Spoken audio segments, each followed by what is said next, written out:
I am a lecturer in the philosophy department. For those of you who don't know me, I've been at UNCG since 2015. And, I teach upper levels, I teach lower levels, gen eds, online, offline, you name it. And I also do research in the philosophy of education and scholarship of teaching and learning, as well as disciplinary focus areas of philosophy of aging and philosophy of mind, which is the study of consciousness. No big deal. So I am just so thrilled also to have been involved over the past few years with the creation of our new Gen Ed program, Minerva's academic curriculum. And, I can't help but feel like I and other people on this call, we can feel proud because this is the first semester this is launched, and really we had a hand in making this what it is.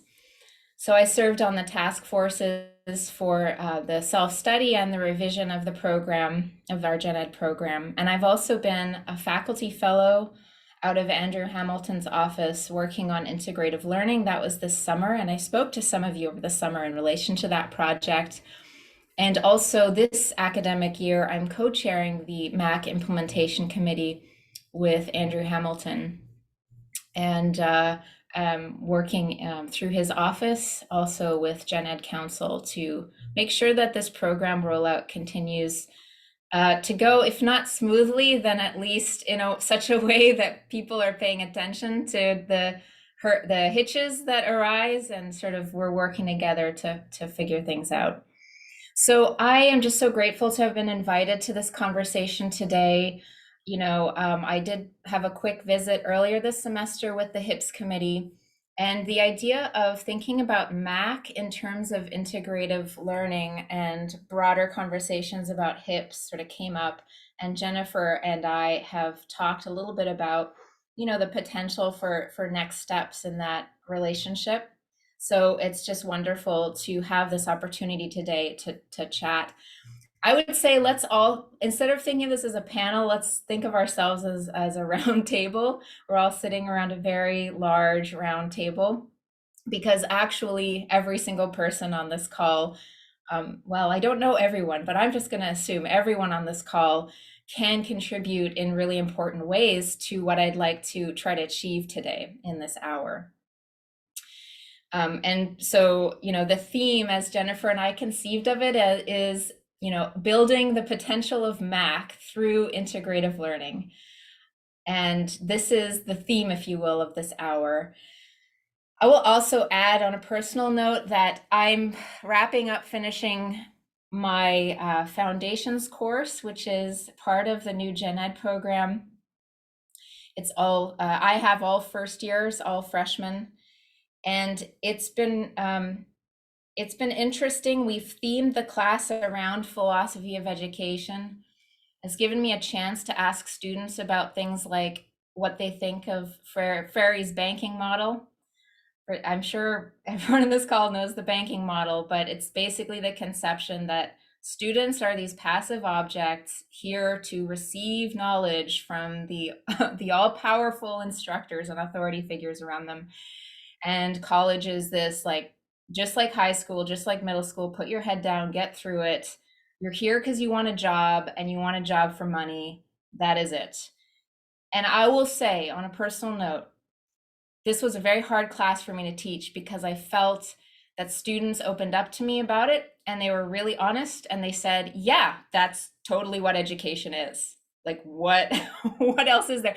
You can try to pretend there's more to it, teacher, but we're just going to nod our heads and say this is another tricky thing a teacher's trying to do to us, make us think there's more to education than just making an investment and kind of go through this terrible depersonalization process in the interim. That's a huge generalization, but it's important to me to mention it because that's sort of a little bit where my head is right now, having just spoken with my students on this theme.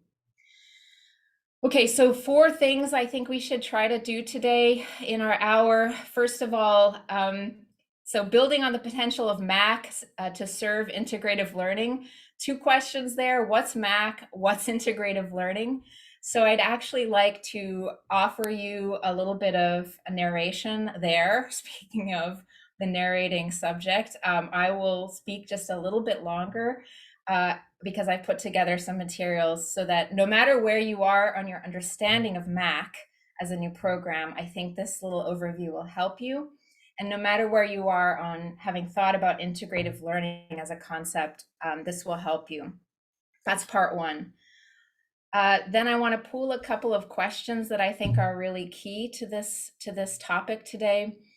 And then I want to hand the mic over to anybody on this call, really, who would like to share about some of the campus work they've been doing. And I will actually put Kim Souza Peoples on the spot immediately to start that part of our conversation off, because she and I have been talking about the important work that she and others have been doing in terms of co-curricular work.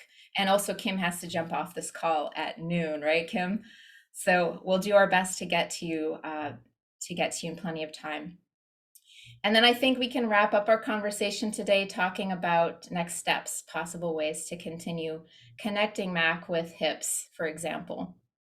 So I'd like to go ahead and just share my screen, if I may. Oops, that was probably not the right thing to do. Okay, can you see my presentation? Yeah? Okay, very good. Okay, so MAC equals our new Gen Ed program. Let's talk about it. So it has come about through several years of conversation with all kinds of campus stakeholders in response to some of the problems that we were seeing with our former Gen Ed program. And we really were also beyond that thinking about how can we create an innovative new Gen Ed program for our campus that makes sense for our campus and for the 21st century. So as of fall 2021, MAC replaces GEC, which is our old program, General Education Core, as UNCG's active Gen Ed program. That means there's still plenty of students who are actually completing GEC, but our active program is now MAC, which means for accreditation purposes, for instance, and for internal assessment purposes, MAC is the program that we're now working on. But every student has to either graduate with MAC or GEC. What makes MAC special? So it's a foundational learning program, but it's also meant to be enhanced by upper level learning and students' majors. And really that sort of upper level component is something that has not yet been broached more formally by the implementation team and council. That's something that is going to be part of larger conversations this year, because it actually was in the proposal for this program that Senate endorsed. So we have an imperative to work on that. MAC also centers on what I'm going to call student-facing competencies. It's linked to transferable skills like communication, critical thinking, information analysis, and also, it's also linked to other sorts of skills that basically are going to be meaningful for students across their lives. Finally, this program has a strong leadership component. Gen Ed Council, of course, involved as a Senate committee in curricular decisions regarding the program, and the MAC implementation team is involved in logistics, especially, and behind the scenes, figuring out how things should work. Jennifer, I just realized that we had said we would record this. And we're recording. Oh, we are? Oh, that's we're good. Perfect. Okay, super. 11 MAC competencies. You can see them listed here. Many of you, if not all of you, have seen this list before. The asterisk behind 4 of them represents the fact that those are actually considered really new features of our curriculum in Gen Ed. Foundations, a first-year transition course, and for transfers as well, a transition course to university life, health and wellness, diversity and equity, and data analysis and interpretation. So these are really exciting new curricular features. And I said this program is meant to be really conceived as student-facing. I love this diagram that Dana Saunders' office put together for SOAR folks this summer, because you really just at a glance can tell the difference. Look at the fact that in the MAC on the left, the MAC graph shows you that the competencies are actually written in English and in a way that makes sense for students who will see them in degree works and in Banner. Compare that to GEC, where we were working with abbreviations like GFA, GLT, right? So that right out of the gate is something that is foreboding to students, and it does not offer many obvious entry points into talking about how gen ed can contribute to holistic learning outcomes. It's very bureaucratic reading. And of course, we know at the very bottom of the GEC table, you see there's this whole other table of markers. So one of the real problems with GEC was that we had a built-on additional system of markers that weren't attached to the categories, but were needed in addition. And just this wraps up my Mac overview. So I just wanted to say, to stay in touch, you can email me. I did set up a Q&A Google form, but apparently people were using it and I wasn't receiving the notifications. So I think right now, let's just stick with my email. There will be another faculty fellow presumably next year. So the MAC website and the newsletter are also things that I'm working on with my colleagues. And you can get there at mac.uncg.edu. And of course, there's always the General Education Council email. And I did ask Lynn Warwick's permission. I'm allowed to send that email out to you. She's the one who receives those emails, but she's happy to forward as well to whoever needs to be put in touch with, right? Let me pause there real quick. Again, I think a lot of you are very familiar with this program already, but are there any questions about what I've just presented before we continue?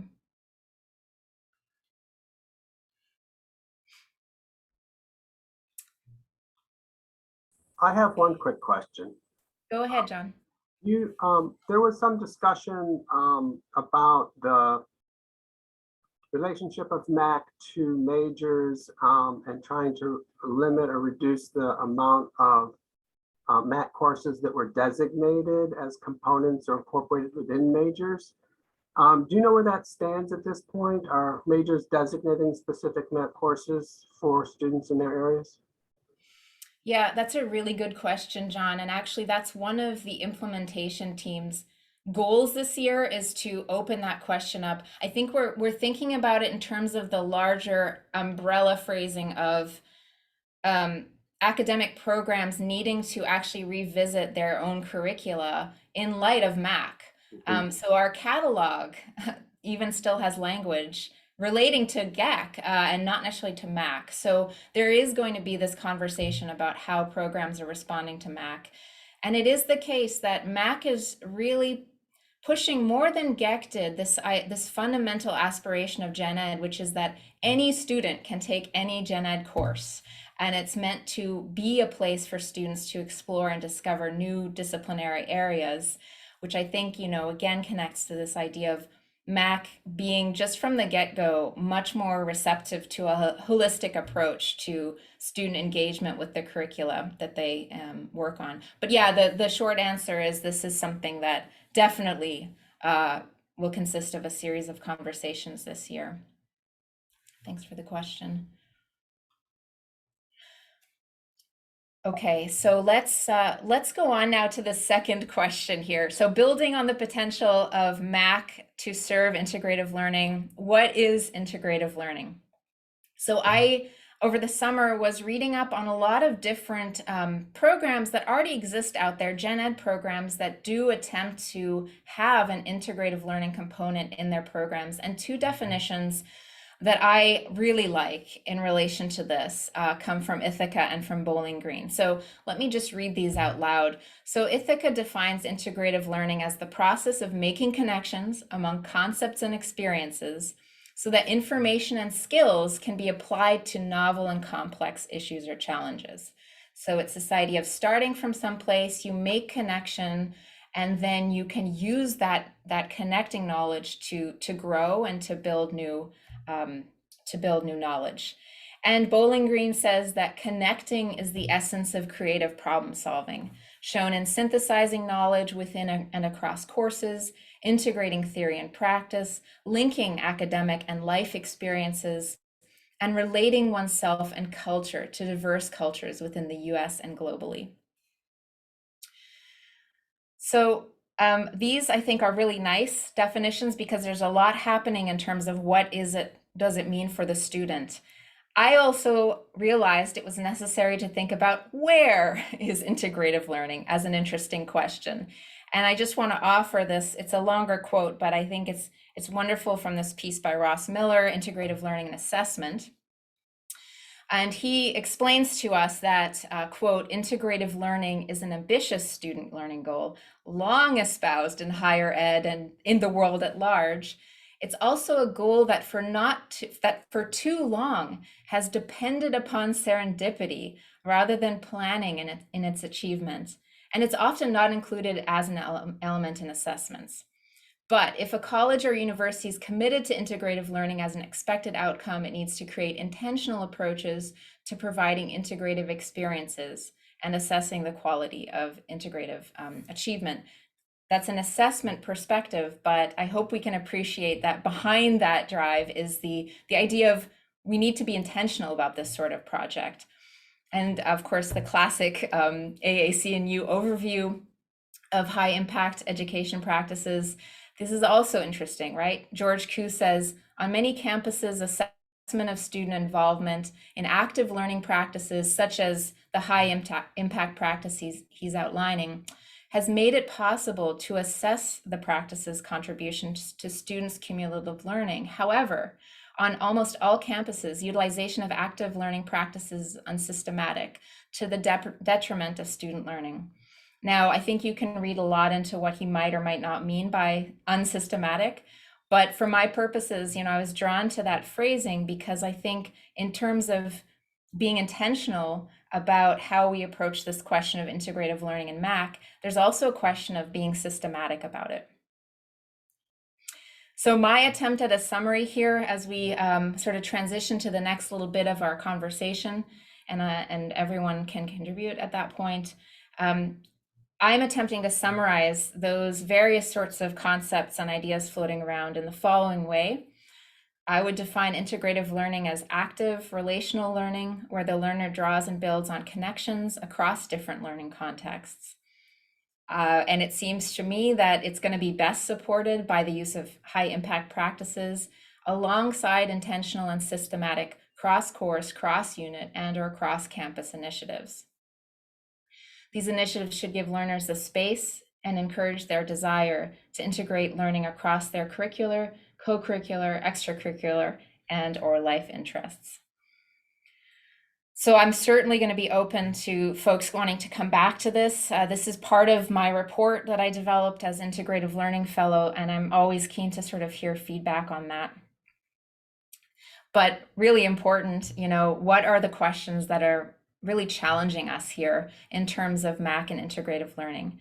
Well, I think the question of systematicity and intentionality are very important. So how are we going to actually make those things happen to really enhance the meaningfulness of gen ed experiences, but also, of course, all kinds of other campus experiences that students may have access to via gen ed competencies? Second question, how can we do this in a time when we don't have a budget really to do anything additional? And third challenge question, how can we do all of this in a way that's going to be lasting? So these are logistical questions 2 and 3, right? I'd like to actually stop sharing at that point and paste those challenge questions right into the chat. First of all, because it took me a while to formulate them, so I don't want them to be lost. So there are the challenge questions for us in this conversation. And the other questions I'll put up here at this point in the chat have to connect us to the conversation that I think we can we can have together here today. Again, so many people on this call who represent different initiatives that are already happening on campus in terms of high impact work. And also people who are in offices that are very much interested in engaging with other colleagues on campus to make their work better known. So the 3 questions that I've just added to the chat here are the ones that I would propose we kind of start with now. And you know, the question number 1, what work have you, your colleagues, or your unit been doing in terms of curricular, co-curricular, extracurricular opportunities, maybe for Mac students, maybe not specifically for Mac students, but you think there could be connections. So I think this is a time for us to share. And the second and the third question, I think, you know, you can talk about as well, but I want to make sure we have dedicated space for them because they are a different kind of question. So why don't we just start with question number 1? Everyone should feel welcome to pitch in, share your response. And as I said, though, I want to put Kim Souza Peoples on the spot to start because there's just fabulous work going on, and she's involved in it. Kim, would you mind responding to 1 for us? Sure. It's totally randomly, I've been saying systematicity since you said the word. I don't think I've ever had to say that word before, and so I'm practicing it. It's not a word anyone should ever attempt live in a Zoom conversation as I did. I was supposed to say systematic, and then I went for it. So thanks. Yeah. All right. So hi, everyone. I think I know everybody, but so one of the things that I think Francis wanted, the thing that Francis wants me to focus on is something that's been happening between the Division of Student Success and the Division of Student Affairs. And so many of you in Student Affairs and in Student Success are aware of this and been voluntold to be on subcommittee after subcommittee to get this thing off the ground. But a couple of things that were happening at the same time that we've been able to piece together. Of course, MAC was up and coming. And I don't want to speak for the Division of Student Affairs, but I've been partnering with George still for quite a while on this project and feel pretty good about my knowledge of what they're doing over there, but certainly Megan can set me straight if I'm wrong. But kind of at the same time, Kathy Akins and Student Affairs started down a path of refining their co-curricular opportunities and offerings to students that would follow a curricular format. I'm simplifying years of work that they've been doing. They sent a team to a pretty cool conference. Oh, Gus is here too, I see Gus. They sent a team to a conference to learn all about it. So I'm really paring this down. And if you want to know more, then you'd want to chat with the folks in Student Affairs. But I think the general and overarching goal is that the co-curricular offerings that we traditionally know out of Student Affairs would not only follow like a sequential mapping kind of out model, but it would also be more intentional and be linked to curricular opportunities. There's a lot going on over there, but they're kind of reframing and aligning what they're doing over there in a more curricular fashion with their co-curricular offerings. Here's Mac over here. And so we kind of went, oh, look, maybe we can put these things together. So George and I have been working on a committee, not creatively named the Curricular and Co-curricular Planning Group. And what we've been doing is taking the new Student Affairs competencies or domains. Are you calling them competencies, domains, categories? It's domains. Domains. Okay, so I believe there are 5 domains, okay? And then kind of trying to marry them with the competencies over here in MAC. And it's not a perfect one-for-one for sure, but there's definite relationships and overlap. As we started talking about how could the Student Affairs co-curricular mapping really support MAC, what we decided to do in year 1, a pilot year, was to identify 3 of the MAC competencies that seem to kind of be maybe the best relationship right out of the gate. There will be more coming, but in this first pilot year, we focused on foundations, health and wellness, and diversity and equity. Okay, so when you talked about budget, the cool thing is some of these things are already happening, but now we're just kind of aligning them with MAC courses. So we were at the MAC launch. So if you were there, George and I had a little table, and then each of these competencies had a table at that MAC launch to talk with faculty who are going to be teaching in those 3 MAC competencies.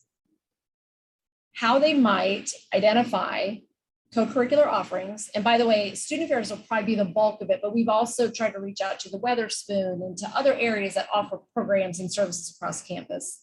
So I do want to say that there are others that we're kind of bringing into the fold. Here's a menu of programs, or what things don't we currently offer that we maybe could offer that would support that MAC competency. So if I'm teaching in health and wellness, and I want my students, in addition to whatever I'm teaching in this course, to be able to have integrative learning opportunities. And I'm going to just say Kaplan Center Recwell because it's the obvious one, but that is not the only place that learning happens, has this program. And wow, this would be a perfect match for your course. Have your students come do this thing. And then the faculty member can determine how to use that learning over there. They embed it back into the course somehow, or it could be anything from like really designed into the curriculum, or it could be not extra credit, but it could just be a tack on. I mean, it could run the gamut. The ideal would be it would be embedded into the course, and I think we'll get there. But so like I said, in our pilot year, we're focusing on foundations, health and wellness, and diversity and equity. We imagine that we'll be able to continue to expand throughout more of the MAC competencies, but we just kind of need to kind of figure this out. The other cool thing is, and George is going to be on here shortly, and he can tell you a little bit more about this. If you're familiar with Spartan Connect, it's where a lot of co-curricular opportunities are. It's a platform. Students can go in and search for things, but students can also, when they swipe into programs and events, kind of get credit for attending that event, and it builds up a co-curricular transcript. There's another platform that's going to be building that will allow faculty to look in it, find opportunities that might connect to their course, kind of sign up, make the connections with the people coordinating that event or program, kind of figure it out. But then also things will be loaded into Spartan Connect under those domains, that student affairs. It sounds like a lot, I know, but the thing is it's systematic in that the systematicity of this whole situation is amazing. But it's going to allow for faculty to look for programs that make sense, offerings, co-curricular offerings that make sense to supplement what they're teaching in their MAC courses. It's going to give students the opportunity to see the connection because it'll appear on a list, and they'll also get kind of some additional credit for their co-curricular transcript. So it's going to be like a win-win-win-win. It's going to take us a little bit of time to develop it and to refine it and make it really great. We're hoping that there's some programs that are already in existence in student affairs and other places that will just be a natural marriage. And then we're hoping that we'll have a couple of faculty who really want to kind of go the extra step and say, hey, Gus, this is what I'm teaching. I don't see anything in your menu, but could we design something together? And maybe Gus would say, I'd love to. And then something gets designed that really supports that course and those students in that course, of course. I don't know if I went over everything, Francis, but it's a lot. It's kind of like it's coming at this from so many angles, it's hard to succinctly wrap it up. But I think at the end of the day, faculty will be able to go in, find things that'll be great for their course, get them embedded or assigned. Students will do them. Students will get credit for doing it within the course and also Spartan Connect. And hopefully the goal is to have more integrative learning opportunities for students between the MAC courses and co-curricular offerings. Thank you so much. Excellent. Yes. And there are other folks who as you were saying, Kim, have been working on this, Gus and other folks. Is there anything else you'd like to add on to this project?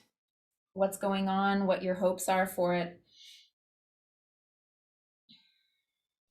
I'm sorry, Francis, is the question for student affairs. So there's Christina Gage from Leadership Civic Engagement, Megan Walters from Career Professional Development, and then I'm the third part of the stool. So yeah, any one of you. Is there something that you'd like to add to the sort of narrative that Kim's just presented regarding this project? Perhaps things that you personally are looking forward to seeing happen, or you're just excited about this project? Sure, I'll be super brief, and then Christine and Megan, y'all feel free, obviously. So that was a super complete overview.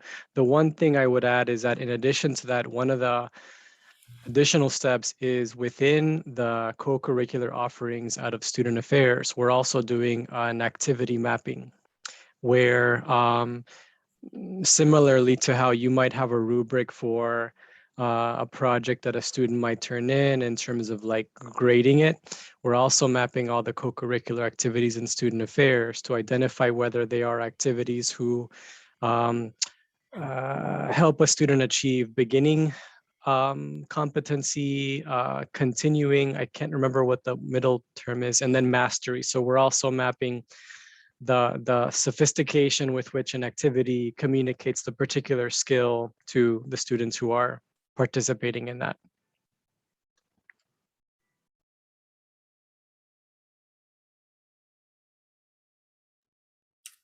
Christina or Megan, I feel like Gus maybe kind of put you on the spot a little bit by saying by naming you.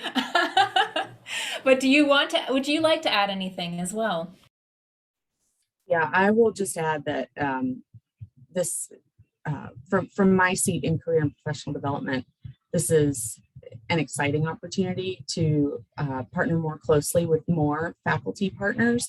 And one of the opportunities that I think we will run into is the more faculty who take advantage of these opportunities to connect, the more intentional we'll have to be about timing and capacities. So several of the opportunities with our team in career and professional development include some assignments that can be added to the classroom. And this is ideal, right? These are the ways we want to connect with students. We want faculty to offer this vote of confidence for the work that we're doing in our office.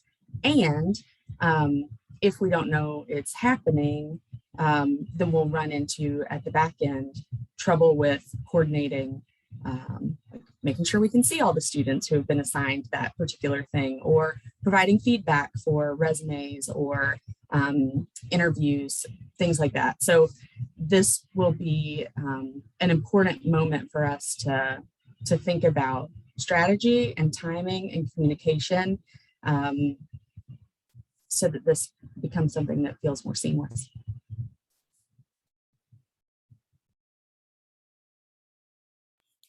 Thanks so much. Yeah, I think that these have added on really important components that I was jotting down very much, right, as a faculty member thinking about how to incorporate all of these great resources. Absolutely knowing that, you know, a quasi rubric activity mapping is happening. That's fantastic to know. And also the idea of getting clearer on timing and understanding when in the year are certain resources really meant to be taken advantage of in your units from your offices, getting faculty aware of those things. Fantastic. Christina, did you want to add something? No, I'm not quite part of the project yet, although I'm aware of it. I think they did a great job outlining at least my understanding of it. So I don't really have a lot to contribute on that one, but thanks for the opportunity.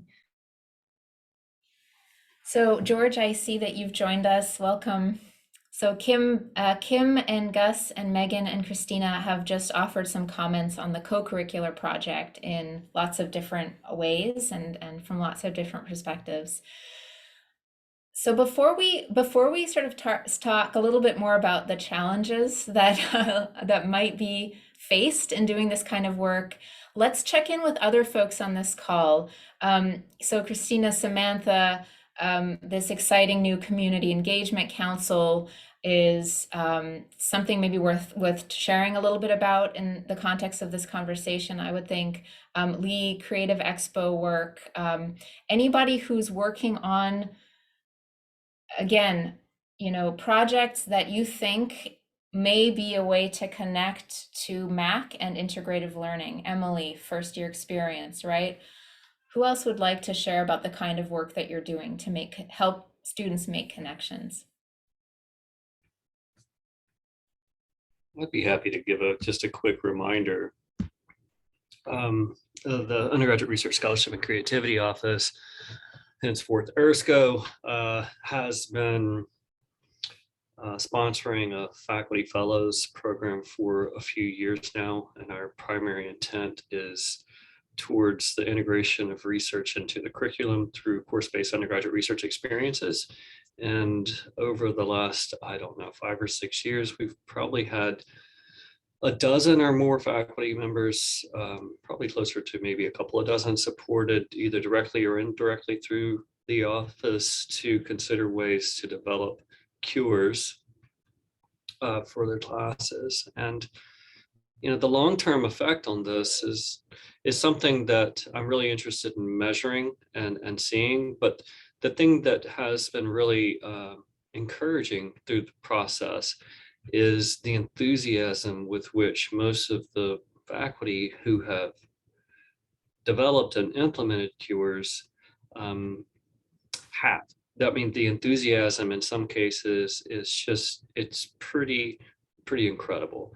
And the excitement is towards a changed paradigm for student learning through, I hate to say that it's integrative learning. Well, it is integrative learning.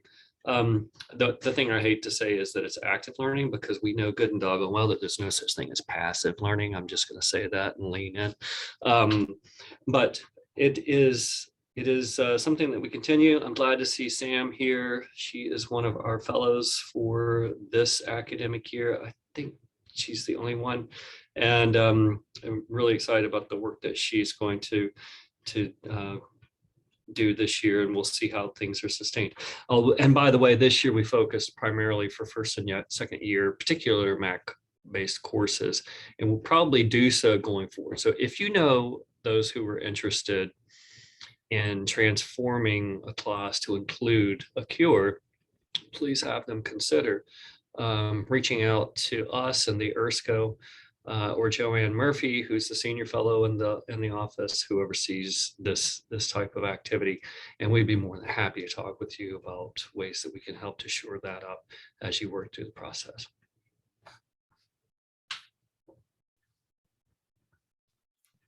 Thanks, Lee.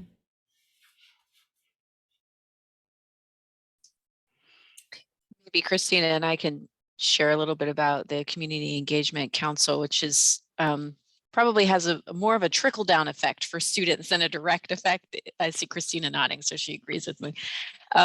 This was really the brainchild of Emily and Christina. Honestly, I just got to be along for the ride, I feel.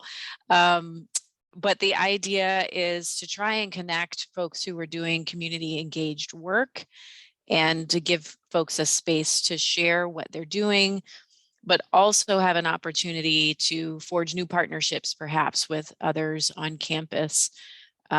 We've just had our first meeting a couple of weeks ago, so we're in very early days, but we're excited about the opportunity to just learn more holistically the work that's happening on campus and to help people make connections. And perhaps those will end up becoming better, more opportunities for students. Why am I involved then? You're probably wondering. So service learning was moved over to the division about a year and some change ago. And so our contribution is thinking about how do we connect faculty and students to service learning opportunities. And I'll let Christina talk a little bit about the work that she's doing and her involvement with the council too. Sure. Yeah. So I think just what I would add to that is that with community engaged work being very decentralized on campus, we have it in co-curricular student spaces, which is primarily where I'm involved. And we see that like deep student learning, they're reflecting to us how they're connecting it back to things that they've learned about in class. And so there's the curricular space. Samantha just talked about or co-curricular space. Samantha just talked about the curricular space with academic service learning. So faculty who incorporate service as part of the course connected to the content. And then we also have community engaged scholarship and research that are primarily faculty oriented, but can be community facing as well. And so the provost established this council, and we have representatives from that really run the gamut, which is exciting. We have someone from athletics and someone from housing and someone from the School of Nursing. And, folks are doing community engaged work at all these different levels, but we've never had the opportunity to talk to each other and not only learn, like Samantha mentioned, about like what we each do and how we might incorporate or provide connections or opportunities for either students or faculty involved on one part of that spectrum. But also like how we do this work well, how we're communicating it to it. Like if I'm a student interested in service in general, I'm thinking I'm probably not doing a great job of helping students understand how they can be part of service learning courses. And likewise, maybe students who are engaged with like a research project that's community focused may not realize that there are other leadership and service opportunities they can do co-curricularly that might enrich their experience. So we have a lot of hopes and goals for this council. But for the first year, I'll just share our focus areas where our Carnegie classification for community engagement as an institution is coming up. And so we're thinking together about, how we might reapply for that. Do we have the data we need? If not, who has it? More strategic communication. So like I mentioned, clearer avenues for faculty, staff, students who want to be involved in this work, and how we talk to them, how we showcase that information. And then also, I haven't talked about this one yet, but diversity, equity, and inclusion in community engagement, and understanding that those are important issues that we're touching on through community engaged work. And that a lot of the faculty who are involved in community engaged work are also involved in diversity, equity, inclusion efforts.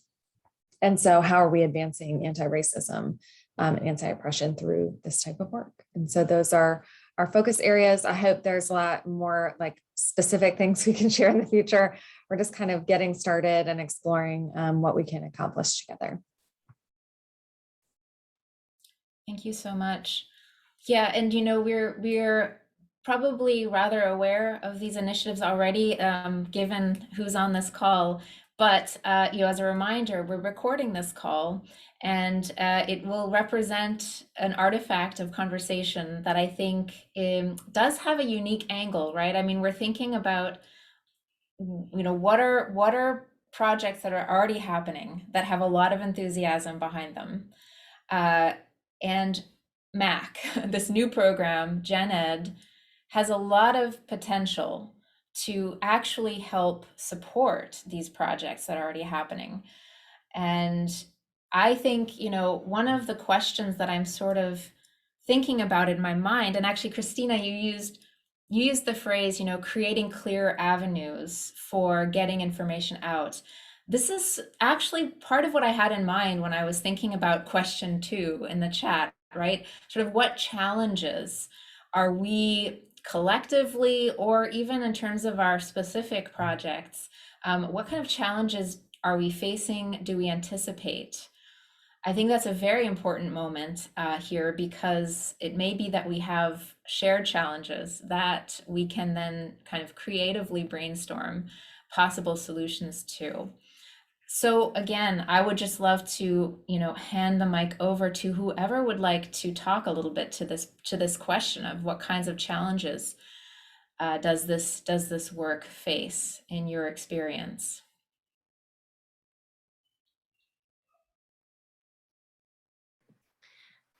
Francis, I think I'll be happy to jump in here, just because for many of us on this call who are a part of the High Impact Practices Committee, and it sounds like with the Community Engagement Council, there are a lot of people across campus doing this work, passionate about this work, looking for ways to be more systematic, so that it's not by accident that students find their way into these experiences that we know, when they're done well in an organized way, can have a real impact on our students. So a lot of this sort of like grassroots effort happens on this campus to try to bring a coordinated effort together across divisions, offices, units, to bring these opportunities to students. I think for me, from my perspective, the systematic element is the great challenge. When you just look at the residential colleges as kind of an example of these like mini colleges within the university, where you can be really systematic, we have people like John Soppers on this call, very intentional about, okay, here's the MAC curriculum that we're delivering. Here's some co-curricular experiences, high impact practices that we can intentionally weave together over the course of this 2 years that students are in the program. And so we really can give students this integrative learning experience. The question then is, how do we do that on a larger scale across campus? I think the typical response is that that's difficult to do because of the resource question. But if we know that this work already exists on this campus and that we have these places like this Community Engagement Council or the High Impact Practices Committee, where people are already in their own volition coming together to try to create some coordinated effort, then if matching that same level of effort and interest with MAC is the thing that's going to make it systematic, how do we bridge that space between this work that's being done in different pockets on campus and then the leadership over the curricular aspect of MAC? So I answered your question with like the same question, just a little, a little more convoluted, probably.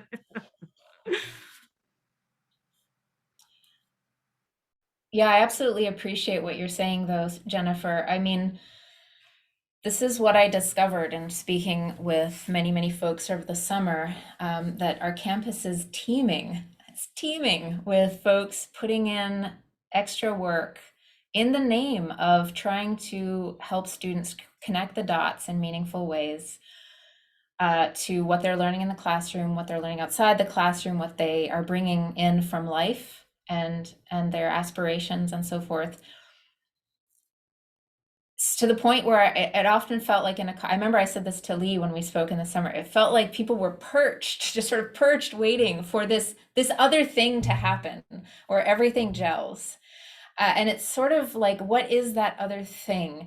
And the way I was trying to pitch it, and I remember I spoke to some of you about this as well at the time, was maybe MAC is the thing. I mean, not to say the MAC program, i.e., the specific MAC courses being offered, but the MAC idea, that we're presenting these important opportunities for students to recognize key transferable skills, key learning, key knowledge, and MAC sort of provides that structure, and frankly provides a huge audience ready to listen and to learn.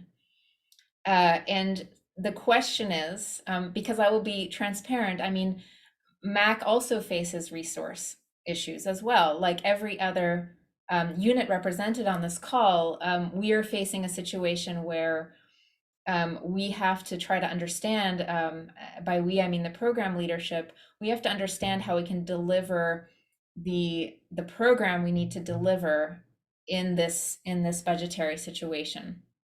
So we cannot create an infrastructure that requires resources really to run. So this is it, what is the thing? What is the thing that's going to gel? Maybe it's MAC, but what do we mean by that?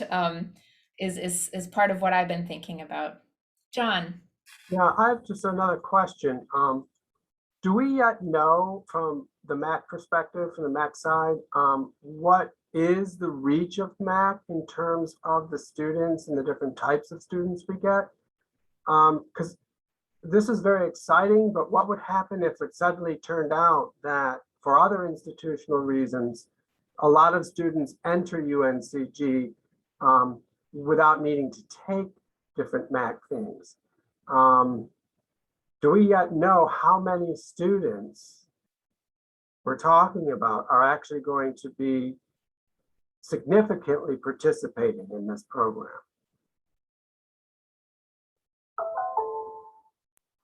That's a real difficult question to answer.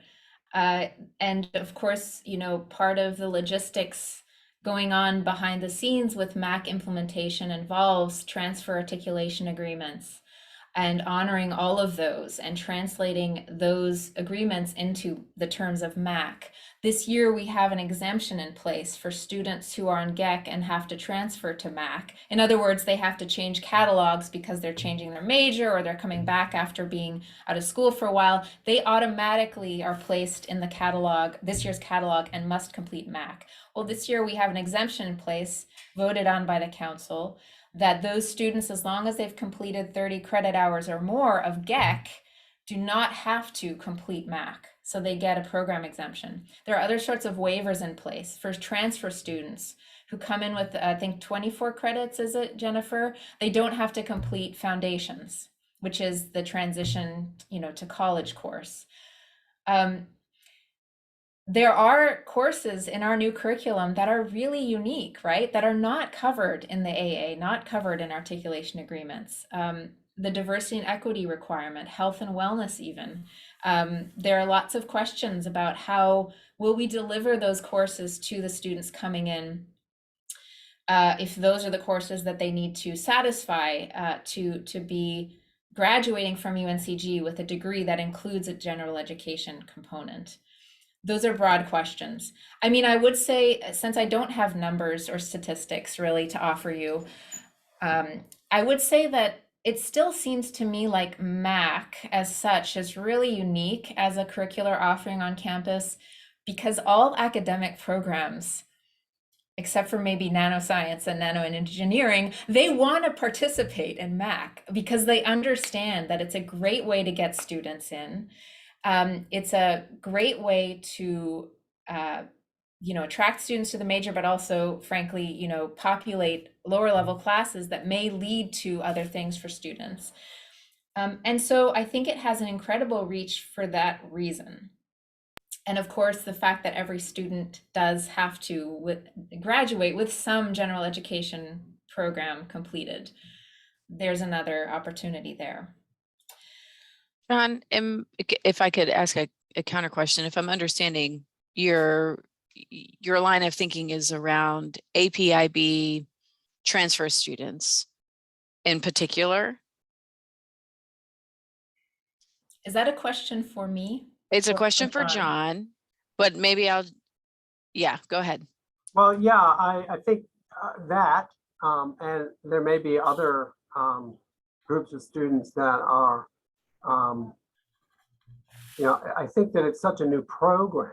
Like, I'll give you an example where I'm coming from on this. Like, we reorganized the residential college's curriculum in order to focus the core curricula on specific MAC competencies. We don't yet know how many students coming in are going to need those courses. We don't have a good feel, I don't anyway, have a good feel for whether those courses are serving the needs that our students actually have. So it's unfolding. And I think that, I guess I was thinking that we probably will need to know, like, are there specific areas or competencies where there's more room for robust co-curricular and curricular investments? And are there areas where those investments would be a lot of work without a lot of gain? I just don't know. So I think I just put that out there as something that we probably need to track. Yeah, that's an excellent point. Samantha, did you have a follow-up? I was just gonna, if it was more transfer related, was just gonna note that for students coming from the North Carolina Community College system, which are the bulk of our transfer students, the comprehensive articulation agreement, if they come with an associate's degree, an AA or an AS, not an AAS, right? Then their general education is waived, but only about 50% of students who transfer from a North Carolina community college actually come with an associate's degree. So there's still quite a bit of students who are coming that will have some level of general education that they have to complete once they transfer to us. Thanks, that's really helpful. So we have just a few minutes left, and I think one question that I would love to sort of pitch back out for conversation is the question of MAC faculty, MAC instructors, because it seems to me like a lot of what we're talking about is beyond the classroom enthusiasm to develop relationships with the folks who enter the classroom space as part of their regular daily job. And the question on my mind is, how do you get MAC faculty to embrace this kind of approach? And I see some of you smiling a little bit. It implies to me that this is a question you've thought about as well. Again, from a perspective of someone who teaches gen ed courses, I will say that there's often been a mismatch for me in terms of when I read about things and opportunities and the crazy, yes, I admit, crazy narrow window in which I'm developing my syllabus. And I've learned, sort of working on in the background of implementation, that awareness of how instructional faculty work might be really helpful sort of cultural knowledge to be shared more widely. So there's like this sweet spot of when you can reach faculty in a space where we're thinking about, what am I going to be doing this fall when I teach my course on X again? So that would be an idea that I would throw out, is maybe we try to get clear on what those sort of timelines might be. But I'm open. I would really love to hear other ideas, because I think this might constitute a genuine next step in terms of outreach efforts. And I know that many of you have been thinking about this, so it might be a nice time to share. So again, the question, if I were to formulate it into one single question, is how do you get MAC instructional faculty to engage with your resources? Yeah, Gus, please. Yeah, I was going to make a comment earlier, and then the question that you just posed, I think connects with it. What I was going to share earlier is that prior to a lot of this work, the way that I would have approached from where I sit in student affairs is engaging with faculty one person at a time, one department at a time, to try to build relationships. That's sort of how I used to operate, is one by one. Building the relationship, building trust, figuring out exactly what you just pointed out, the calendar, the academic calendar, the time during which faculty are developing their syllabi, so that we can present what we think can be helpful during that time frame, so that it works for everybody. So one of the things that I'm excited about with these projects is that we're sort of aligning two things. We're aligning the direction that all these various units are moving in as a university, and we're also trying to align the speed at which the various units move, so that we can connect more. So that's exciting. And if we can figure out how to align all these various units to go in the same direction and at the same speed, then this kind of work becomes easier. The thing that I hesitate to share, because I'm not a faculty member, is that you just pointed out that it's a really small, narrow window in which faculty are preparing for the next semester. And I'm happy to embrace that if that's not movable, if that can't change. But the fact that it's such a narrow window is a limiting factor for faculty to be able to embrace newer things and be perhaps more thoughtful about how you develop things. And I hesitate to say that because I'm not in the position of a faculty member. So I don't know if that's a thing that can be changed.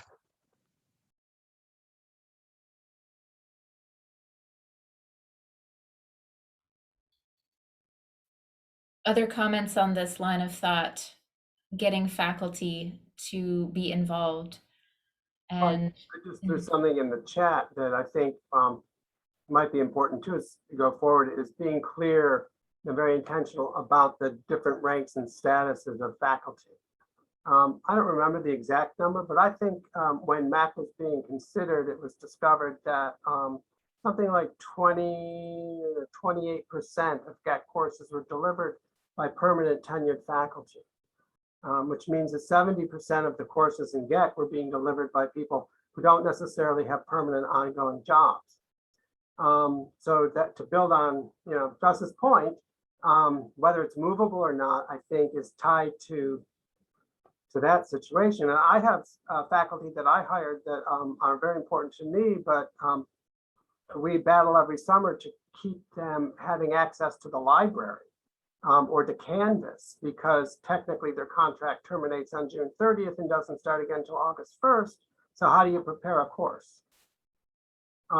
So if we're talking MAC is going to be like GAC, I think we also need to talk about how the institution delivers faculty.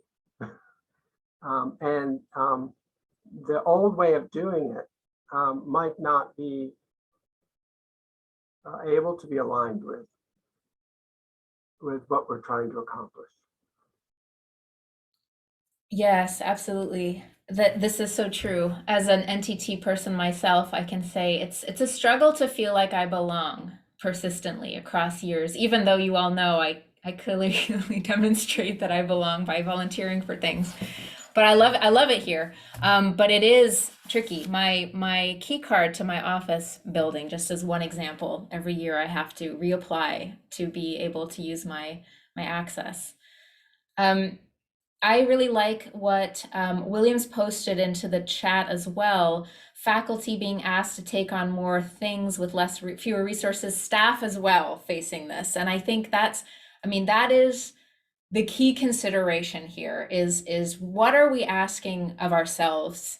What are we asking of ourselves when we're thinking about ways to connect what we're doing on what we are expert at with what other folks are expert at on campus in the name of student flourishing and student growth, and frankly, our own as well.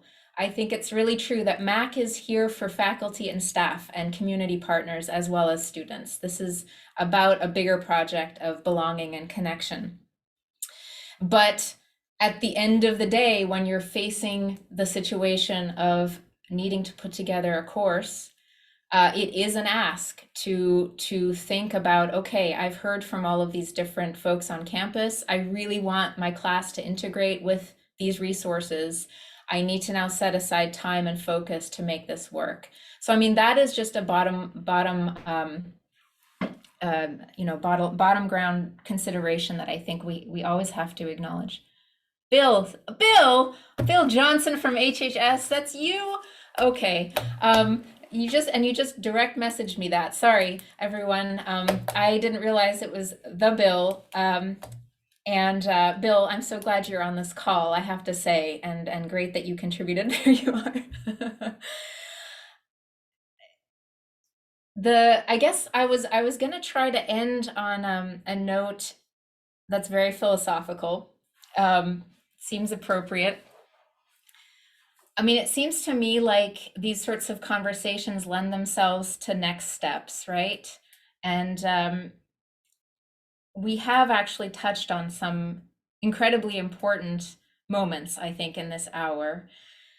I am certainly interested as MAC faculty fellow to keep in close conversation with the HIPS committee to see where this can go, what we can do to create possible outreach, to create new understandings across our different work cultures and interests to make things happen in terms of integrative learning in MAC. And I just want to say that these sorts of conversations are what keep me coming back, frankly, to talk about Gen Ed, because I think it has the potential to really help us build meaning for our students, but also for ourselves. Okay, so I will end there for now. And Gus, did you want to say what you've posted in the chat to share? Sure. We have a series of presentations, brief 30-minute presentations between now and the end of the semester, related on several topics that are appropriate for how we can be more inclusive and welcoming to everybody that we engage with, from colleagues to students. And so if anyone has time, we'll record the presentation parts if you can't make them, but just wanted to amplify that. Thanks.